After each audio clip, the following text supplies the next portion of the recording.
I have the honor to be the president of this. There's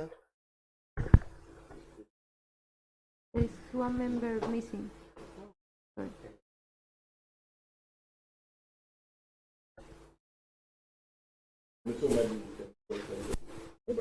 Okay. Sorry, there is one member missing. Sorry, I'm sorry. I count and then no. I have his email. I'm not sure it's working. It's only for YouTube.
PhD jury.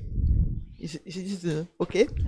And maybe I'm professor of solid mechanics near Paris, not in Paris. I have worked here during 15 years, but I'm no more here. Maybe each member of the jury can introduce itself, and maybe we will start with Jiménez.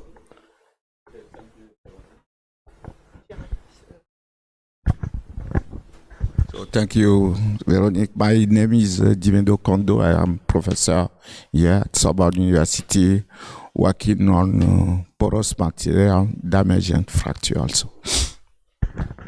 I am Dominique Leguillon. I'm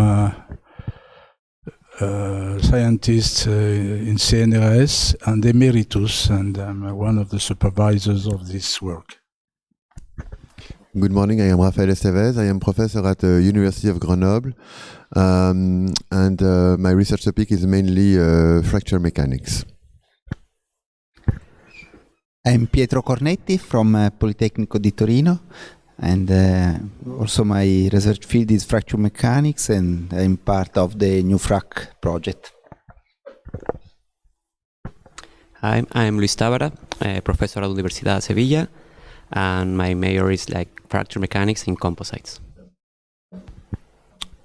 Hello, my name is Hyunjun Jang. I am the research engineer at Cependant. My main domain is the pressure mechanics at the metallurgist. And Corrado Maurini, professor here in Sorbonne University. Okay, thank you. So now, Sarah, I think you have to make a presentation of about 45 minutes, and then we will ask you questions. Okay. Okay. Thank you so much. Thank you. So, good morning to everyone. My name is Sarah Jiménez Alfaro, and in this presentation, I am going to explain the main results of my PhD thesis that is entitled Fracture Analysis of Advanced Ceramics. I've been here à l'Institut Jean Leron d'Alembert, and my supervisors are Professor Dominique Leguillon and Professor Corrado Maurini from here. I also belong to the new FRAC training network. So in the agenda of today, I will start making an introduction explaining the main objectives of this research and also the two main theories we have been working with. Then I will go on explaining the main results that are divided into two different parts. The first part is dedicated to the study of ceramic fracture properties at the microscale, and the second part is called the development of a design tool for advanced ceramics with short reinforcements. I will finish this presentation giving some conclusions and further studies. So let's start with the introduction. Ceramic materials have many advantages, such as, for example, their high chemical stability. They can reach a very high resistance to corrosion or oxidation, but they have an important drawback. That is the fact that they have a very low fracture toughness. In other words, we can say that they are brittle. So for this reason, in the 70s, they started to investigate new technological solutions to overcome this drawback of brittleness in classical ceramics and to keep all the good advantages. And this solution was called advanced ceramics. So advanced ceramics are expected to be used more and more in the future, and they are now applied in many sectors. They are applied in dentistry, for example, for metals, because there is a certain material that is called dental glass ceramics, and it is better than metals for implants because it has a high resistance to corrosion or oxidation, so it avoids some chemical reactions that can happen in this kind of applications. They are also applied in space shuttle tiles because they can have a very good refractory properties, so they are on the surface of these kind of structures. They are applied in lithium batteries because they can reach a very high conductivity. And there is also an investigation for an application in Safran company, and we will talk about a little bit about this the last part of this presentation, because maybe these advanced ceramics can be applied in turbine blades here because they have these good refractory properties. So they are applied in many sectors. And the key point when we talk about advanced ceramics is how they are generated. They are created by changing the microstructure of the classical ceramics so that we can see the consequences at the macro scale. So presentation is the relationship between the micro and the macro scale. Then the main objective of this work is to study the numerical tools that we have nowadays in fracture mechanics for predicting crack nucleation or propagation to advanced ceramics. And for that, we will pay special attention in the relationship between the micro and the macro scale. And for that, we will apply different approaches. The coupled criterion in the framework of fracture mechanics and the model.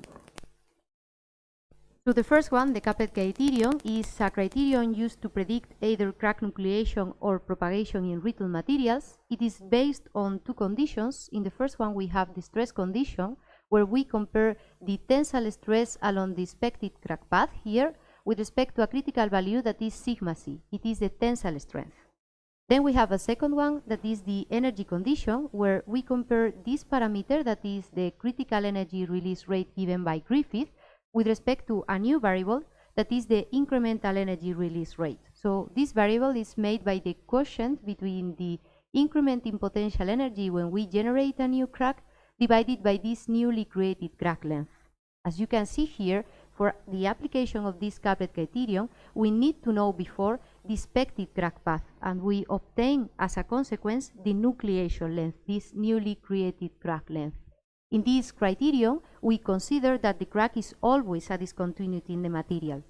But we can apply a second approach, that is the phase field model. And in this approach, we assume that the crack is a diffuse discontinuity. We introduce a phase field variable that goes from 0 to 1. So alpha equal to 0 means no damage, and alpha equal to 1 means completely damaged. Then this formulation is based on the variational formulation for brittle fracture, where a certain functional is introduced. So this functional is defined as the sum of two different integrals.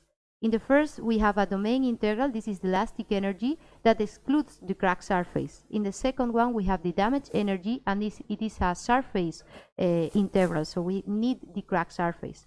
The thing is that we don't know the crack surface a priori in this approach. So we introduce the regularized elliptical functional that is here, and as a consequence, a new variable appears that is called a phase field length scale.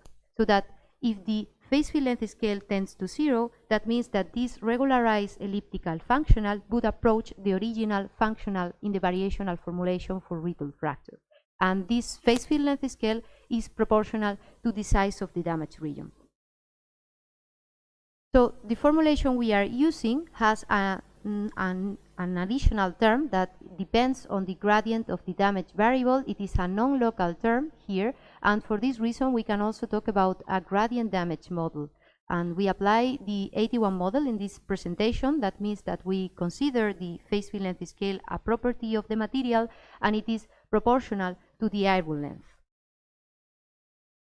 Now we have explained the two main theories and the main objective of this PhD, and now we are going to start with the first part that we have called the study of ceramic fracture properties at the microscale.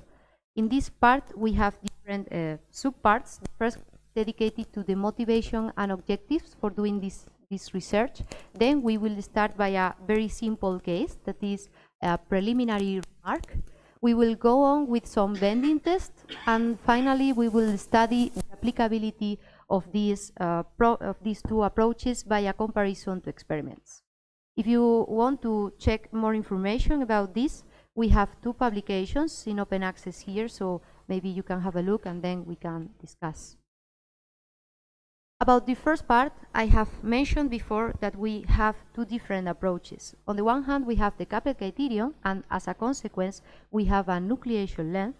On the other hand, we have the phase field model, and in this model, we have the phase field length scale. So we say that there are two approaches, and both they depend on a length parameter. And we can show that this length parameter is proportional to the airwheel length. If we remember the definition of the airwheel length, it depends on the mechanical properties of the material, and therefore we can say that these two approaches, they depend on a material length parameter. Behind this idea, there is the main objective of this research, that is to analyze the answer of both models when we change the ratio between the material length parameter here and the dimensions of the specimen. And one special case when we talk about advanced ceramics is when we go from the macro to the micro scale, because at the macro scale, this material length parameter is much smaller than the dimensions of the specimen, but at the micro scale, it is of the order of the dimensions of the specimen, so we can see this difference. Then, before going into computations, I would like to explain you a very simple case. So imagine a bar in tension. Then we want to determine the failure stress, that is the tensile stress at which the bar will be rocking, and we will determine this magnitude as a function of the length of the bar. So we first apply the couplet criterion here, that is based on two conditions.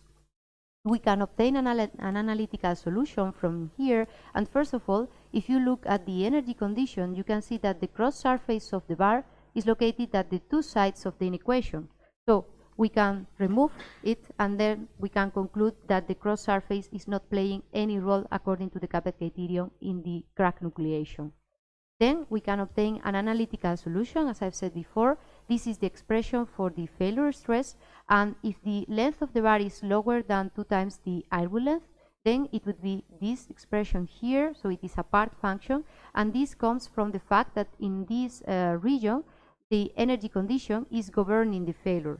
Whereas if the length of the bar is higher than this quantity, then sigma is just sigma c, the tensile strength, and it is the stress condition, the one that is governing the failure. So we can represent this in a graphic, and here you can see that for a value that is lower than 2 times the airway length, there is an apparent strengthening effect according to the couplet criterion. So this apparent strengthening effect is due to the fact that there is a lack of available energy.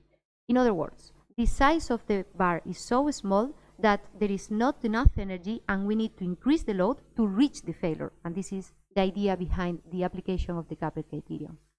But we can also apply the phase field model. And if we apply the phase field model, we have two different approaches. In the first one, we consider the homogeneous solution. So we assume that at a certain moment, the whole bar will be broken. The damage variable is constant along the bar. In that point, at the moment of failure, the failure stress will be equal to sigma c, the tensile strength, no matter the value of the length of the bar. Then we have a second approach that is also called the localized solution, and in this case we assume that after failure the bar will be broken in two parts. So in that case we apply localization conditions at the two extremes of the bar, and then if we plot the failure stress, you can see that for values of the length of the bar lower than the airway length, then there is an apparent strengthening effect. But it is obvious that this apparent strengthening effect is different from the one predicted to the couplet criterion. You can see that there is a big difference between both of them. The reason is that they have a different nature. So in the case of the couplet criterion, we always consider the crack a discontinuity in the material, and the reason why we have this apparent strengthening effect is that we have a lack of available energy. But in this case, according to the phase field model, when we go for values of the airway length that are of the order of the dimensions of the specimen, then this model no longer predicts a Griffith-like crack, it predicts a damage model. So we have an apparent strengthening effect because the damage region is very big. So we have a huge dissipation of damage. Oh, sorry, here you have an example.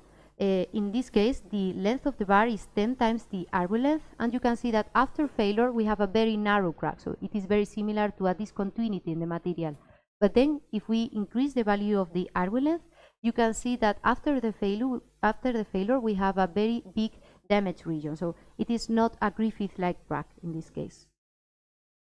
So now the question that arises is this just for a very simple case, or can we apply this conclusion to other kind of problems? So we have solved bending test, and we have 3 different cases: a notch, V-notch, and U-notch specimen.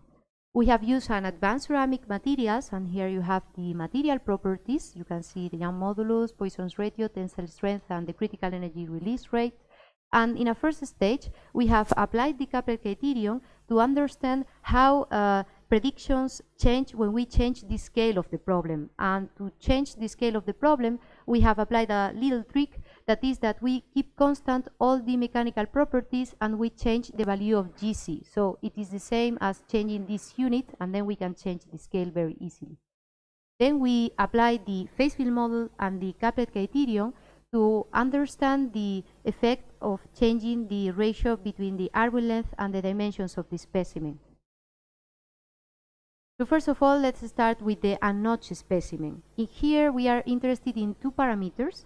The first one is the critical load that is here, and the second one is the tensile stress at the middle in the bottom part of the specimen, and this is called the flexural stress.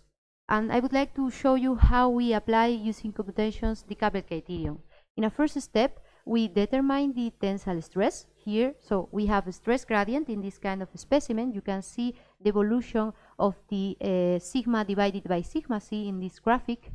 Then in a second step, we release one by one the nodes along the expected crack path, and we calculate the difference in potential energy.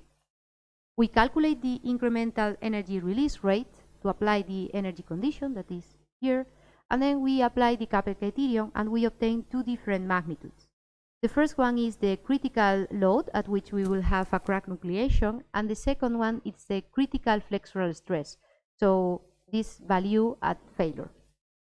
If we see I have just changed the scale of this graphic. If we see the application of the Capel criterion, you can see that at the point where the CC is fulfilled, then the tensile stress is equal to sigma c. But since there is a stress gradient at the origin, here this point corresponds to this point where we measure the critical flexural stress, we have that the tensile stress is higher than sigma c. So we observe that there is an apparent strengthening effect. If we plot this apparent strengthening effect with respect to the scale, you can see that at the micro scale it is very intense, whereas at the macro scale we cannot observe this very big difference. Then we can apply the phase field model, and to apply the phase field model we have used this procedure. So first of all, we introduce GC as a constant, then we apply the Capel criterion and the phase field model, and we introduce as an input a certain value in a range of the phase field length scale and a certain value of the tensile strength. Since we are using the 81 model, each value of the range in the tensile strength is related to each value here in the phase field length scale, in the range of the phase field length scale. We obtain as an output two different magnitudes. The first one is the critical load, and the second one, I have said it before, the critical flexural strength. So you can see here that when we applied the phase field model, we changed the problem. The reason is that in the previous problem, if you remember, there was a pointwise displacement or force. This, according to the Lax-Milgram theorem, is not very correct. We can have some infinite energy in the vicinity of the point where we are applying this pointwise load, and therefore in the phase field model where we have a variational formulation, this can lead to a denucleation of damage locally in certain regions in the material. In the Capel criterion, we don't have this problem because we apply the Samenan principle and we get the solution on the other side of the specimen. So we have overcome this difficulty. But in the phase field model, we need to change the problem, and we are applying a pure bending test. So that means that we have solved again the Capel criterion with these new loading conditions. We apply localization conditions, the condition alpha equal to 0 at the two extremes of the bar, and then we can measure the critical flexural stress.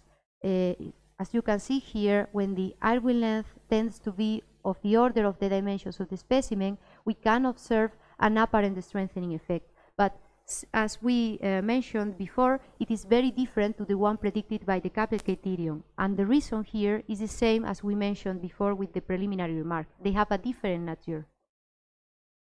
So now we apply the Capel criterion to a V-notch specimen here. And when we apply the Capel criterion, we have a question. What do we apply? The match asymptotic expansion or the full finite element approach? In previous works related to the V-notch, they used to work with the match asymptotic expansion, but we show here that it is not possible at the microscale. So we measure the generalized stress intensity factor using the full finite element approach and also the match asymptotic expansion. You can see here that at the macro scale, they are very similar.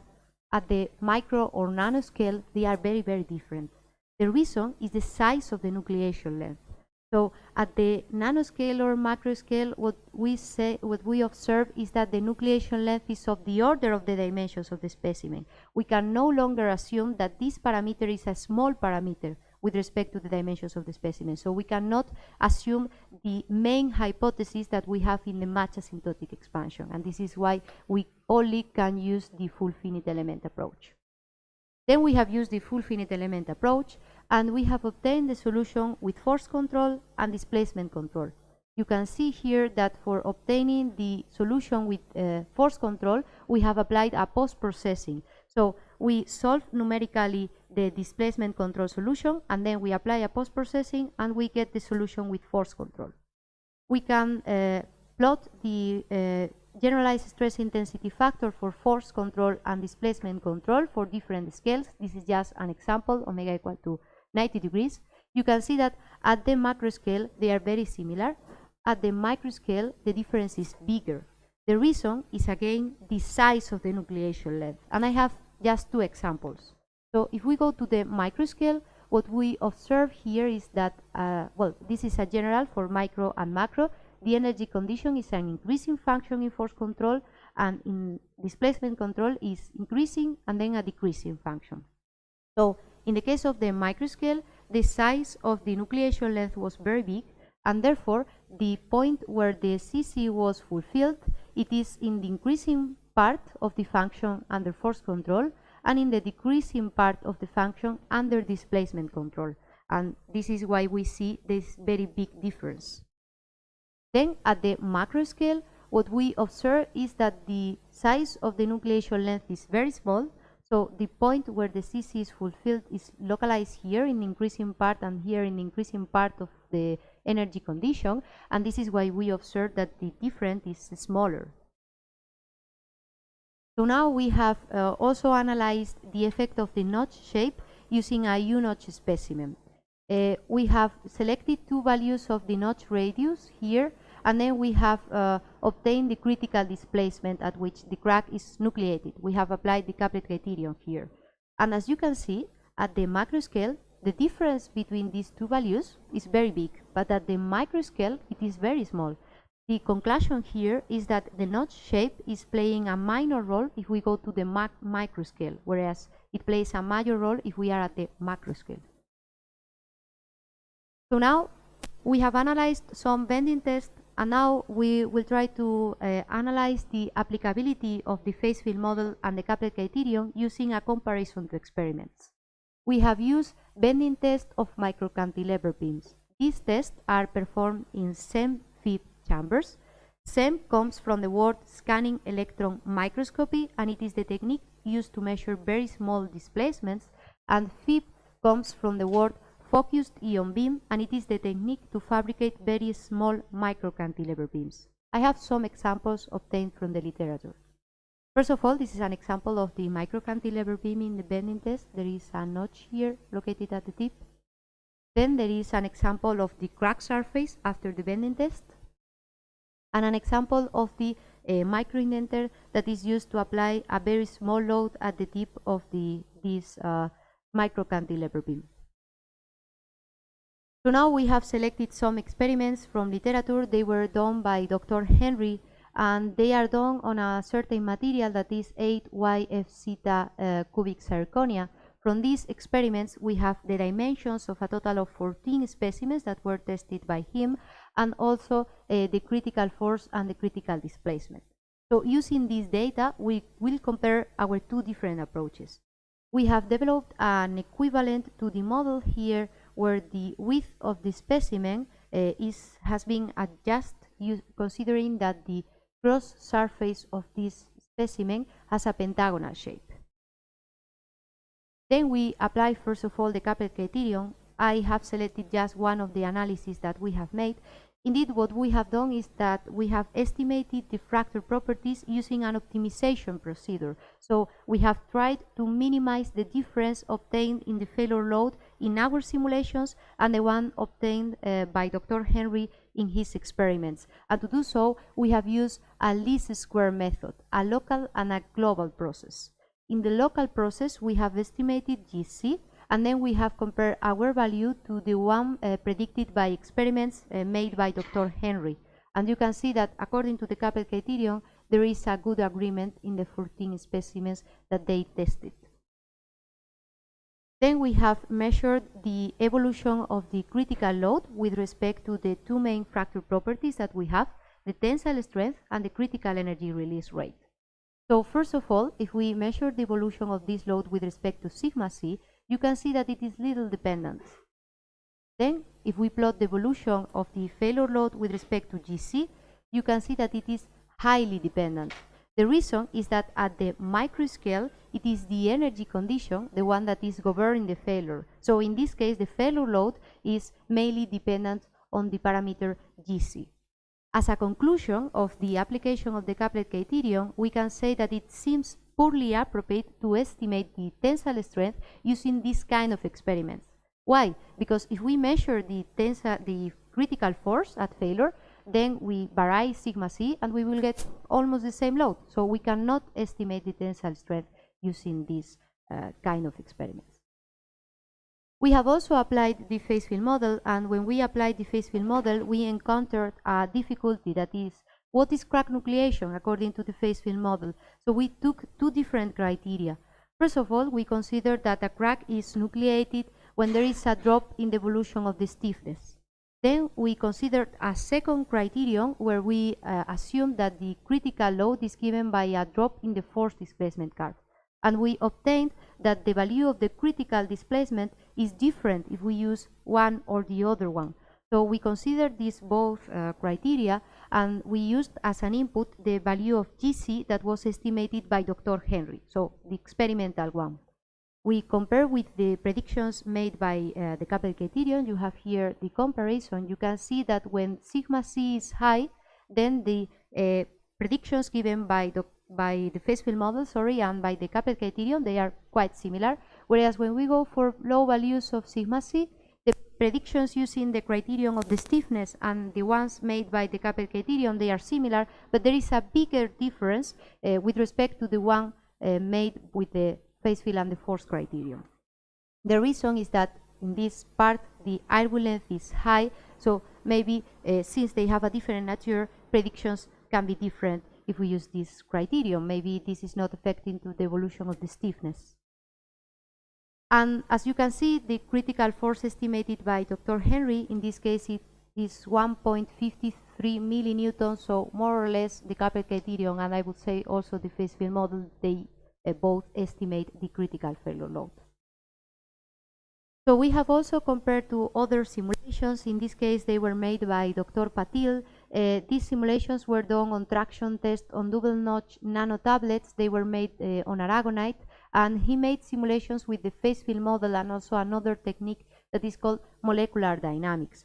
Since we have a lack of time here, I just put this QR code. This is to our new FRAC repository where these codes are also published, and the explanation of this problem is given, so you can have a look and then we can discuss. I have prepared the slides, but I omit this problem.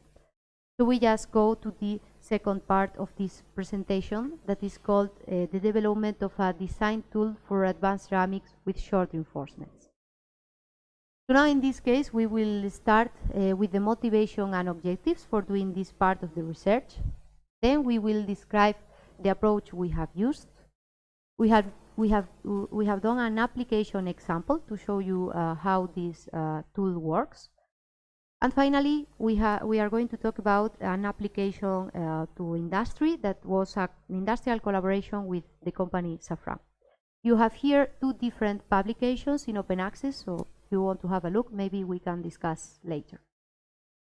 The motivation for doing a design tool for this kind of composites is the same we mentioned before at the beginning of this presentation. The fact that in brittle matrices we have a very low fracture toughness. So if we introduce this short reinforcement, then we can increase the fracture toughness of the matrix. The different ways why we can increase this fracture toughness, they are called tauthening mechanisms here. And we apply this design tool mainly to a certain example that is borosilicate glass reinforced by alumina platelets. The reason why this composite can be interesting for the industry is that alumina is a low-cost material and glass can be made of recycling materials. So we are talking about some kind of low-cost and also eco-friendly composite.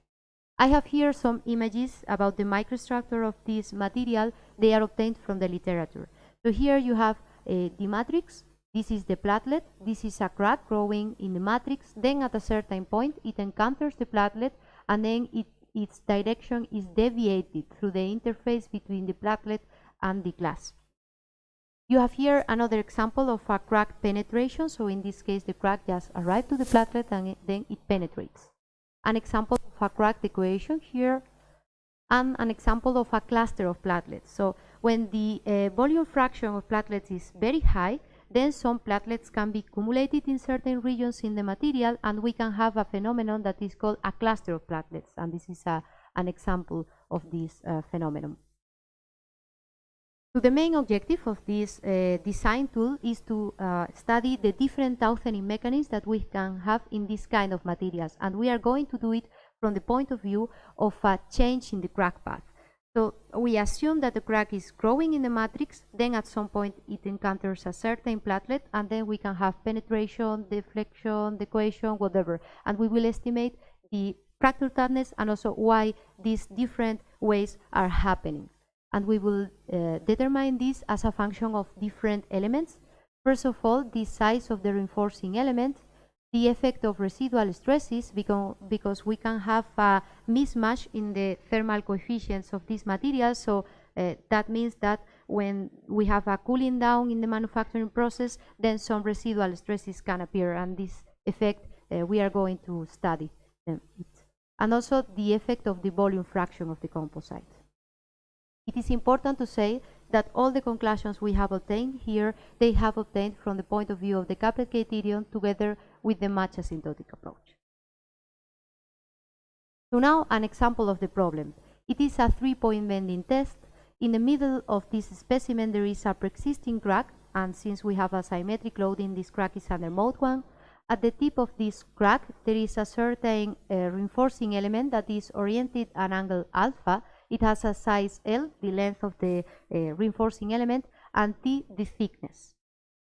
Since this reinforcing element is very, very small, we can also talk about a perturbation. So in this presentation I will mention that it is a perturbation, a reinforcing element. It is the same for us in this case.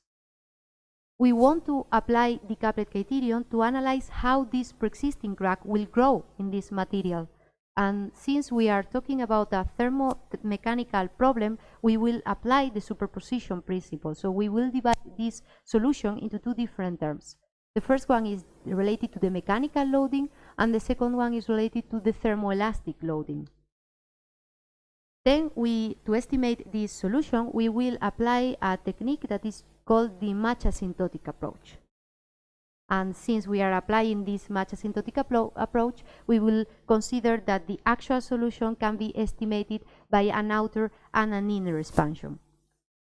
There is a very specific case, that is when we assume that in this specimen there is only a reinforcing element located at the tip of the pre-existing crack. In that case, we say that we are considering just the role of a single element. So this would allow us to distinguish between the different elements, the volume fraction, just the size of the reinforcing element, residual stresses, etc.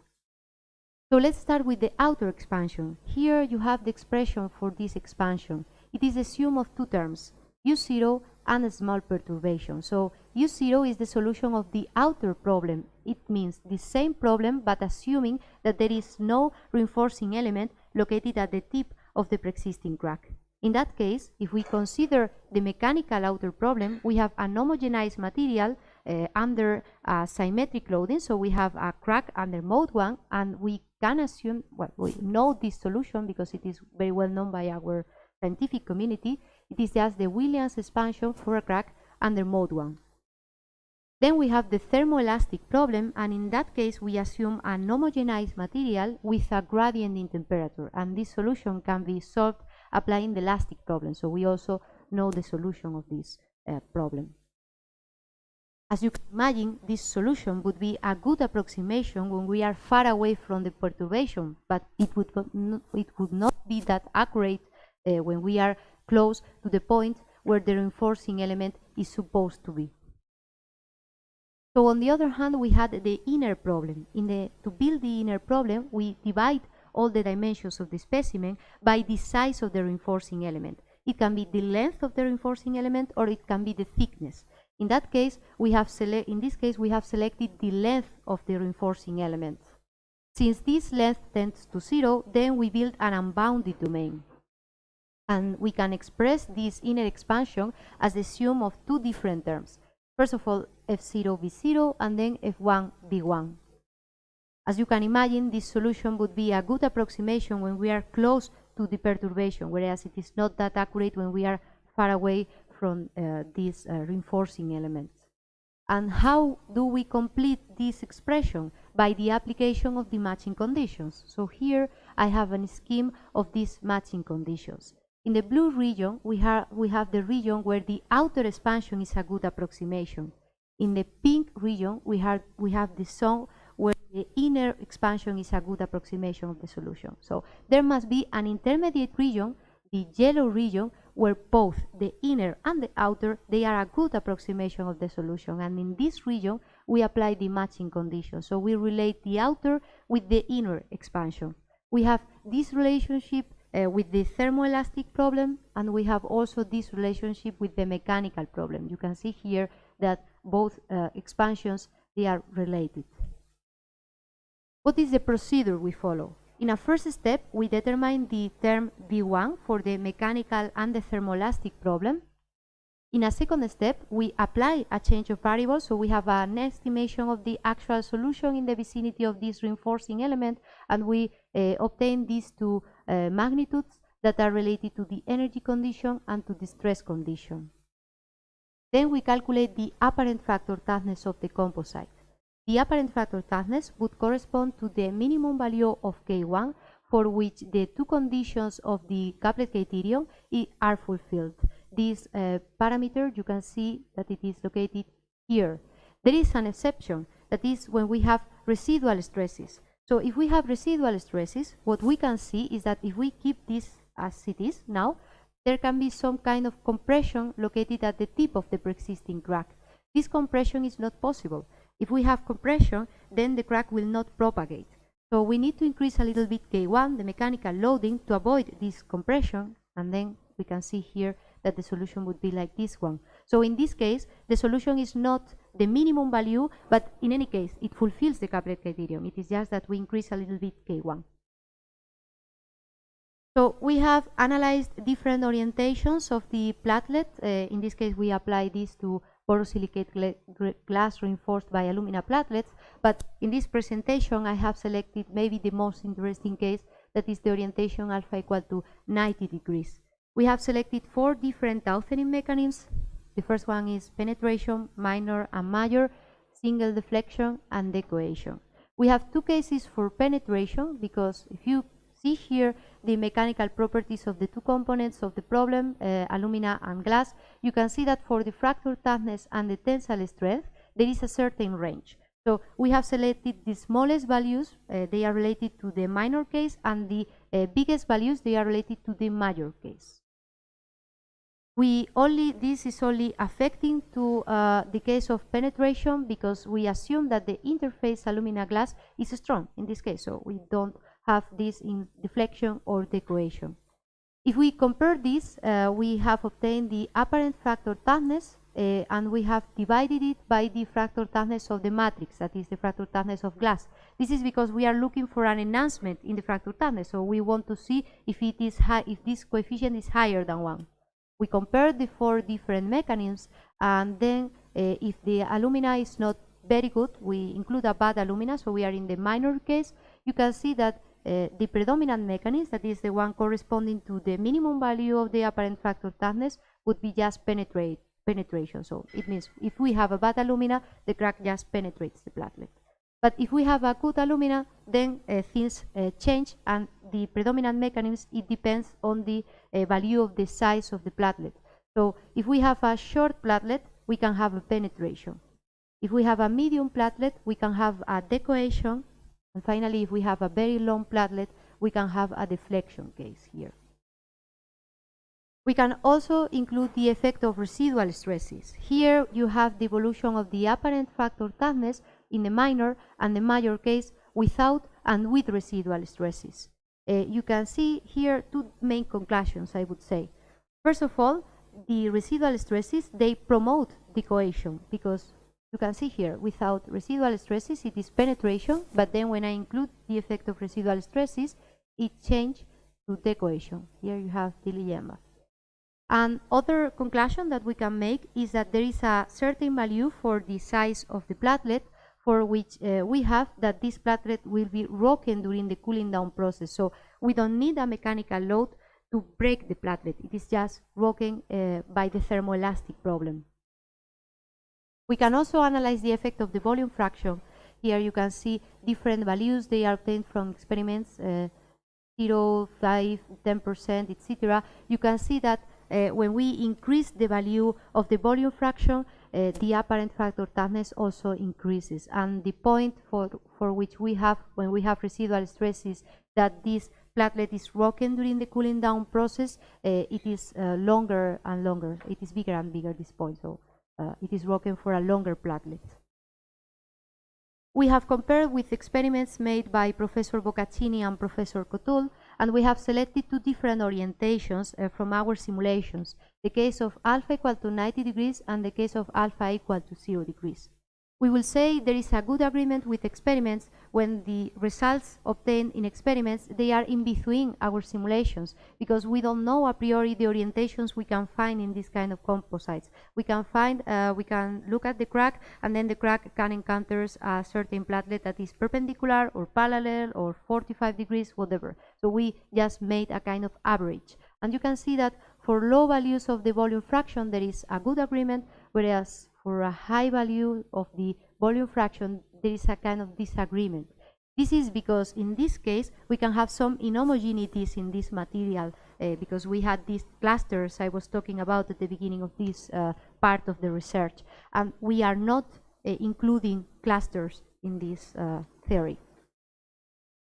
So now we have applied this design tool to a certain material proposed by the company Safran, that is a CMC with short fibers, so ceramic matrix composite. And the reason why we are analyzing this material is that the European Commission has decided that by 2050 we need to achieve net zero gas emissions. So Safran company has proposed to enhance the performance of their engines, and for that they decided to increase the target temperature to 1300 degrees. So metal materials are no longer possible, and they propose other kind of materials, and one of them is the CMC with short fibers. The reason is that they can adapt very easily to complex geometries, and they will be applied, or they are expected to be applied, in turbine blades. If you see the microstructure of this kind of materials, maybe it reminds you to the microstructure I showed you before. So it is very similar to the one we have analyzed with the borosilicate glass with alumina platelets, and this is the reason why we have also applied this tool to this material. We have made many analyses, but I highlight just two of them. The first one is the influence of the diameter. So here you can see that if we have a very thin fiber, the predominant mechanism is penetration, whereas if it is a very thick fiber, the predominant mechanism change to deflection. So we are able to see if the fiber will be damaged or not. Then if we study the influence of the length of the fiber, you can see that when we have a long fiber, then the value of the apparent fracture toughness is not changing by the influence of the length. And other important conclusion is that the length of the fiber is not playing any role in the determination of the predominant mechanism, because you can see that this curve is always under this curve. So that means that the predominant mechanism for this thickness is always penetration. So it doesn't change whatever the length of the fiber we are considering. So now the last part of this presentation is dedicated to conclusions and further studies. The first conclusion is that both the Capet criterion and the phase field model, they can be applied in the microscale, but there are some differences. In the case of the Capet criterion, we are always considering a discontinuity in the crack. In the case of the phase field model, when we go to the microscale, it is a damaged model, the one that is predicted. So we are defining, understanding the crack as a damaged region. Then we can conclude that experiments at the microscale, they seem poorly appropriate to estimate the tensile strength, and there are several reasons for that. The first one is that if we use experiments where there is a stress gradient, this stress gradient is much more intense when we are at the microscale. The second one is that the probability of defects is lower. So in this case, this is out of the scope of this study. According to the Weibull distribution, the probability of defects if we have a smaller specimen is lower. So this is another reason. And the third one, according to the Kaplan criterion, is that there is a lack of available energy. The size of the specimen is so small that we don't have enough energy, and we need to increase the load to reach the failure. And the second one, according to the phase field model, the damage region is very huge, so we have a huge dissipation of damage.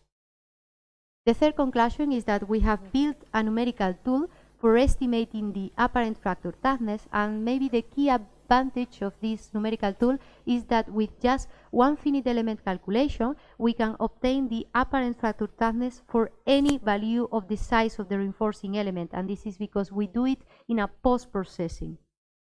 And finally, the fourth conclusion is that we have analyzed different elements, the effect of residual stresses, the volume fraction, and the size of the reinforcement. In the case of the residual stresses, we have that it is not a general rule that they can be a tauthening mechanism, that they can increase the fracture toughness, but it is not a general rule. And according to our knowledge, in the case of the volume fraction, it has a major influence on the estimation of the apparent fracture toughness. For further studies, I propose to use more experiments. So in this case, to know if at the microscale materials behave as a damaged model or they have a real crack as a discontinuity, we need to use experiments and to compare these two models to see which one is giving the better, if we can say better, predictions. I propose also to use the force control problem in the phase field model, because in this case, in the phase field model, I applied only displacement control. But some experiments, they were done under force control, so there can be a bias. We have seen that it is much more intense in the case of the microscale. Maybe it should be more correct to use force control. And finally, to extend my numerical tool using phase field. So we can use phase field and the match asymptotic approach to predict in a first stage the future crack path, if there is a propagation, penetration or a deflection, and then in a second stage we can apply the Kaplan criterion and we can estimate the apparent fracture toughness. So thank you for your attention.